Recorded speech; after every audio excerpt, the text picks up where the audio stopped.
Hello everyone, welcome to Pambatama Ncinza TV. I'm here to update you of what was happening on i-Homecoming izolo mhla 13 April 2026. Sikhumbule ukuthi uShaba ugcine ephumile ejele namhlanje omama bomphakathi badinga bagane unabo indaba yomthetho ukuthi bamdedela kanjani umuntu ohlukumeza umuntu wesifazane ngale ndlela uShaba enza ngakhona.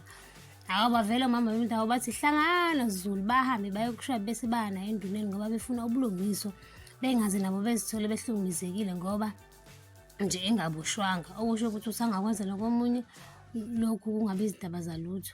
Awu baqhubeka kwabomama bafika naye enduneni baxakwa nje abahleli ngaphansi kwesihlahla ukuthi lo msindo uqhamuka nabantu abangako wani. Uma bethi inhlawo omama bomphakathi bahamba noShaba lapho bamdonsa ngenkani bamncingi. Ebese siyasukuma isithunywa senduna sibuza ukuthi kwenze njani babahlasela ngomsindo endaweni ehlonipheke kanjena.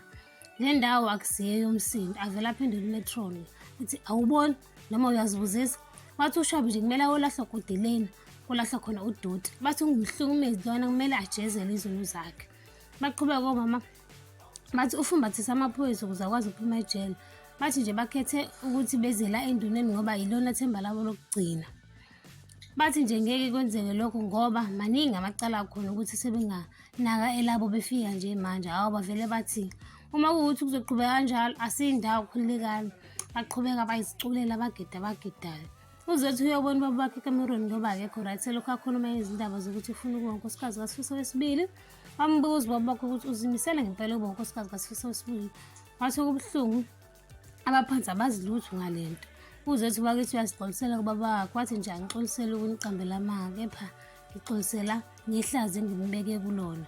Wathi nje ubaba wakhe ufuna ngikhohle ukuthi ingane yami uyudokotela iyoba unkosikazi wesibili. Bathi uzothi baba nani ngifundisele ukuthi ngikwazi ukuzimela ngithi ukuthi ngikwazi ukuthathela izinqumo ukuthi ngifuna empilweni. Wathi nje leli yagwala lomfana isebenzisa wena ukucekela phansi igama lami. Wathi uzetha kulona iphutha laSifiso kodwa lokho lelo baba. Wathi nje wathi uyena wayiqamba amanga hayi uSifiso. Wathi nje uSifiso baba akusiyena lo muntu omthe usawuyena lo muntu owumthemba futhi umthathise wengane yakhe umfana. Wathi nje please ngicela ungamjezisi izono zami. Wazi ngiyacela ngwane. Induna igcinile uvuma ukuhlangana nabesifazane elalele izikhalazo zabo. Hawu bajabula baze bancoma. Hawu siqhubeka isithunywa senduna sithi kodwa ithe induna kuzomele libe nomuntu onimelayo wesilisa. Bavele nje bathi umsangano loyo. Bathi bona bazele izinto eziningi labalithele umgulukudo uShaba.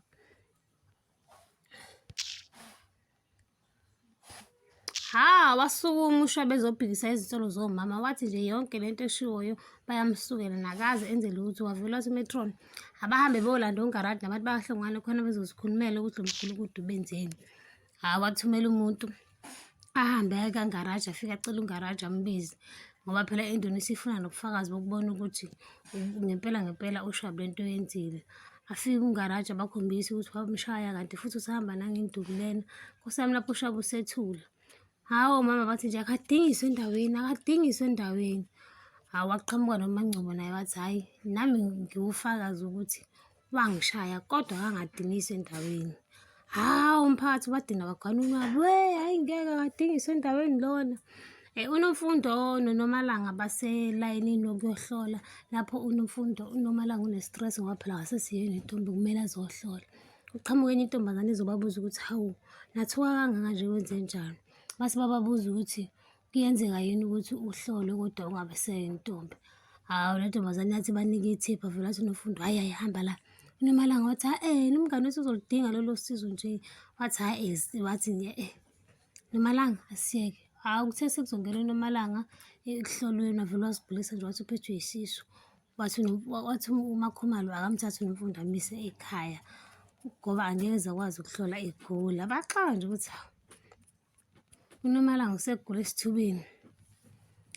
Induna isithatha isinqumo iyakhuluma baphethe nayo ngaphansi kwesihlahla ukuthi kumele wenziwe njani.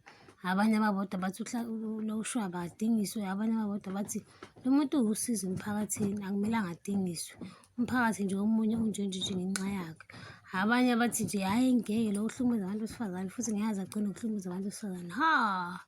Aqhamuka uma kaShaba bathi yeyi ingane yami ayenzanga lutho. Cela ngidedele ingane yami imsulwa. Qale phansi futhi umsindo esihlahleni sekufika uma kaShaba lana. Ngiyayibamba lana ungakhohlwa ukucindezelwa ukuthi uFresh and Bell ngizosikrabha namusho umbono wakho. Bye.